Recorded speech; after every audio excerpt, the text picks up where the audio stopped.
Hello and welcome to another episode of Crossview Radio, weekly podcast for Wayne County. I'm John Marino, pastor of Crossview Church in Orville. We exist to glorify God by exalting Christ and magnifying the gospel for the joy of all nations.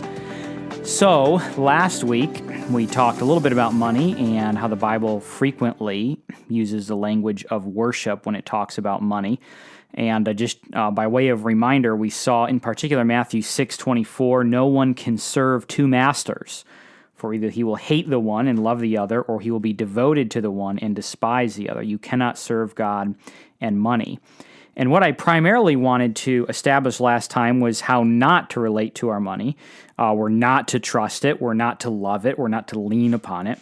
The biggest test, by the way, to finding out whether or not we trust it is to see our reaction to what happens when it's taken away from us. What happens when an unexpected house project comes up and you have to pay a large sum of money to fix it? How do you respond to that? Now, assuming that we do have this foundation, that is to say, this foundation of not trusting in our finances, and how to deal with it in a proper manner, I do want to talk a little bit about how we can use our money, practically speaking. And so this episode is really going to be more on the side of things, what we should do with our money, practically speaking. According to my unofficial survey conducted here in the U.S., most Americans are living on 105% of their income. Too often, I think we sometimes say things like, oh, I just need a little more per month and everything will be fine. And I think that in most cases, we would just live on 105% of that higher income and still be in trouble. It's been a little while since I've listened, but when I had a driving job down in South Carolina, I used to listen to the Dave Ramsey show, and everyone kind of chuckles when that one guy calls in who he's in over his head, swamped in bills and drowning in debt. And, Dave says, well, how much do you make a year? And he says, something like $892,000 per year. And all of us, kind of mumble under our breath, well, if I made $892,000 a year, I wouldn't be in that kind of trouble. And that may be true, but it also may be true that you live on 105% of that income too. See, that's not a money problem, that's a contentment problem, that's a greed problem, and that is, as we saw last time, a worship problem. And by the way, let's say that I come to the conclusion that I should live on 85% of my income. That doesn't mean that every time I get a raise, I should live on 85% of the new income. Why not live on 80% of the higher amount and give more money or save more money? And the reason why, and this is actually maybe a little bit of a side note here, the reason why the Christian can speak to this issue, some people say, well, you can't speak to this kind of issue. The reason that the Christian can speak to this issue is because it is a spiritual issue first. And I do recall recently listening to a radio station where the host was talking about finances, and he was kind of lamenting the fact that, pastors were giving financial advice because they weren't specialized in that field. And he said something along the lines of, pastors already control people through their fear of their eternal destiny. Now they want to control people's money too. Now, we do want to affirm that there are pastors who fleece the sheep for their own gain. We reject that. But we also recognize something that the unbelieving financial manager cannot see, and that is that money management is a spiritual issue. And the entire episode last time was spent on developing that thought. So with that being said, as a pastor, I don't want to tell you where to invest, how to invest, how much to save, those kinds of things. I think that we are to take a look at the Bible and together submit to its authority and teach biblical principles like saving and investing and minimal debt and not co-signing and all those kinds of things. And so I do just want to touch on a few of those things. What does the Bible have to say about how I should handle my money? We're not going to be exhaustive in this, but I just want to look at a few areas together. First off, I'd like to look at the idea of saving. Generally speaking, we ought to be saving our money. I'll talk about investing in a moment, but this is a little bit different. Saving my money presupposes that I'm not spending more than I make, and that I'm not even spending exactly what I make. Proverbs 13:11, wealth gained hastily will dwindle, but whoever gathers little by little will increase it. We ought to gather little by little. We ought to save.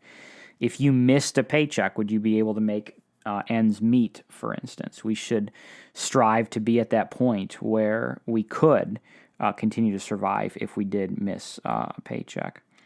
The usual advice is that you have about 3 to 6 months of your income in your savings account at any one time. I also think of Proverbs 6, verses 6 through 8. Go to the ant, O sluggard, consider her ways and be wise. Without having any chief, officer, or ruler, she prepares her bread in summer and gathers her food in harvest.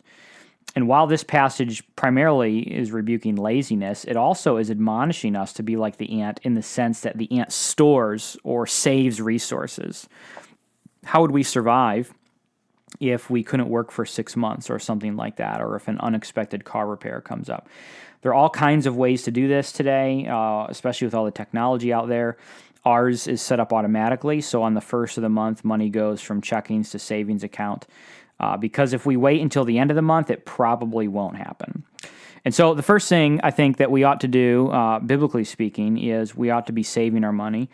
Secondly, we'll talk about investing. Again, I'm not going to give you a lot of the details and particulars about this. There are a number of ways to do it, and there are people who are better qualified than I to speak on the details of it. But generally speaking, it is wise to invest regularly and to invest conservatively. Don't be risky in the way that you invest. In fact, that actually is rebuked by Scripture in Proverbs 21:5. The plans of the diligent lead surely to abundance, but everyone who is hasty comes only to poverty. So here we're told that there's a difference between diligence and being hasty. I ought not be hasty in getting money. I ought not buy into the get-rich-quick schemes of the world. On the other hand, if we invest conservatively and wisely, it can be a great blessing. Ecclesiastes 11, verse 2, for instance, says, "Give a portion to 7 or even to 8, for you do not know what disaster may happen on the earth." And of course, you recognize that what Solomon's talking about there is diversifying your investments. We also have a parable by Jesus, for example, where he endorses this as well, Matthew 25:27. In this parable, you'll remember we read, "Then you ought to have invested my money with the bankers, and at my coming I should have received what was my own with interest." As far as the particulars, find someone you trust that can give advice to these kinds of things. I recommend you find a Christian investor who shares your worldview and values if possible.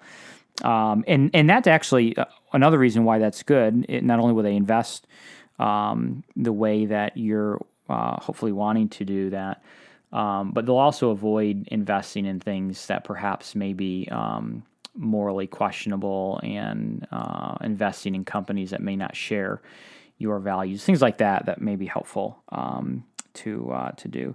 A general brokerage account would be good for large purchases like vehicles or college. A retirement account would be wise to have. So, but needless to say, I think you can say that the Bible encourages us to consider investing and laying up for the future in a wise, conservative manner. The third thing I want to talk about is minimal debt. Probably the most well-known verse on debt is Proverbs 22, verse 7. "The rich rules over the poor, and the borrower is the slave of the lender." I am not anti-debt, but I do think that in most instances it is unwise. We have a mortgage on our home. That's the only debt that we have. We don't have loans, credit cards, any of those kinds of things. A home is such an insanely large purchase that there's almost nobody who can make that purchase outright. And I think that a responsible, diligent, calculated mortgage can be a blessing to a family. Outside of that, there are not many reasons why debt would be a good idea. It ends up doing, as Proverbs 22 says, enslaving a person rather than benefiting them. Especially, take into consideration, is the loan for something that appreciates or depreciates in value? A vehicle, for instance, depreciates in value. And so I would be leery of advising someone to get a loan on a vehicle. It's easy to get into a situation where you're upside down and you owe more than the car is worth and those kinds of things. Again, I'm not anti-debt. I'm not saying it's always wrong. I'm just saying be very cautious. This actually probably stems from another principle, and that is just to live light here on this earth, not to be consumed with so many things that we just have to have it all now. It takes time to accumulate things. Sometimes, I think my generation, we want to start where our parents finished off. So all of the stuff they had in their houses, all of the possessions they have, as soon as we went out, got married, all those things, my generation wants to start right there and then accumulate from there. And we don't realize sometimes that, our parents started very small, and we need to do the same thing, and just live light, value heavenly treasure. Ask yourself whether the debt is for a legitimate need. Can I get by on something cheaper? Next one I want to talk about here is co-signing. I'm going to give you a list of situations where you should co-sign. Here's the list. Never. The Bible talks about this in terms of hunter and prey, and the one who's the co-signer is the prey. Proverbs 6.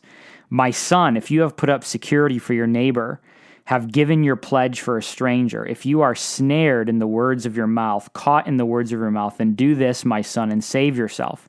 For you have come into the hand of your neighbor. Go, hasten, and plead urgently with your neighbor. Give your eyes no sleep and your eyelids no slumber. Save yourself like a gazelle from the hand of the hunter, like a bird from the hand of the fowler. I would venture to say, not only is co-signing dangerous because of the trouble you could get in, but I would say probably in most cases, when you co-sign, you end up destroying a relationship. There is relationship tension, especially when you do this with someone who is a close family member or close friend.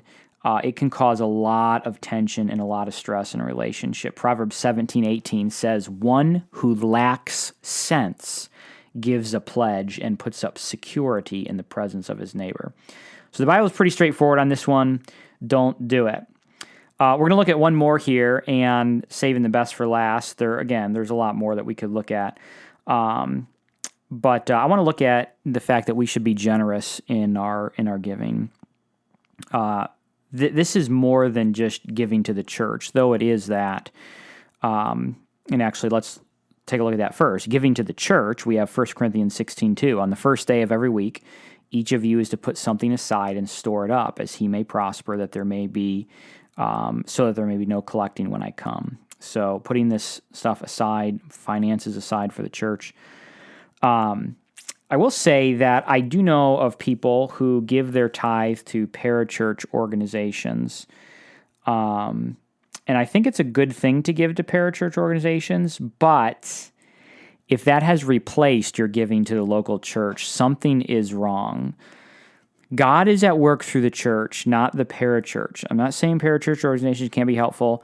I'm actually at the Creation Museum right now at a conference and attending that, enjoying the parachurch ministry of Antras and Genesis.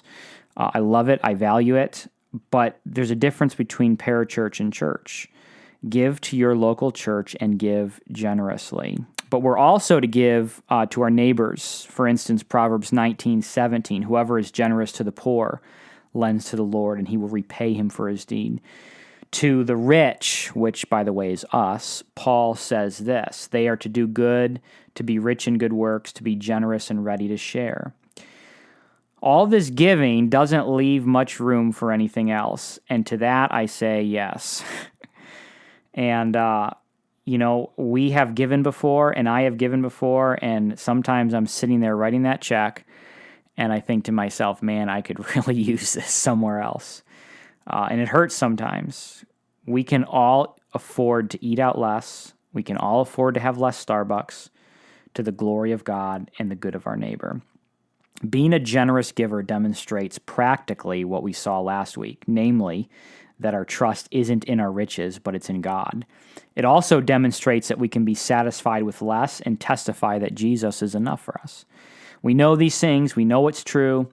Sometimes the issue isn't that we have a lack of knowledge, but it's getting our knowledge and our actions to line up. And as C.S. Lewis once argued, desire is stronger than reason. And perhaps there is no place where that is more obvious than in the way we handle our money. Thanks for listening to Crossview Radio. I'm John Marino, pastor of Crossview Church in Orville. We meet Sundays at 10 a.m. at the Orville YMCA. To find out more about Crossview Church, visit us online at crossvieworville.com.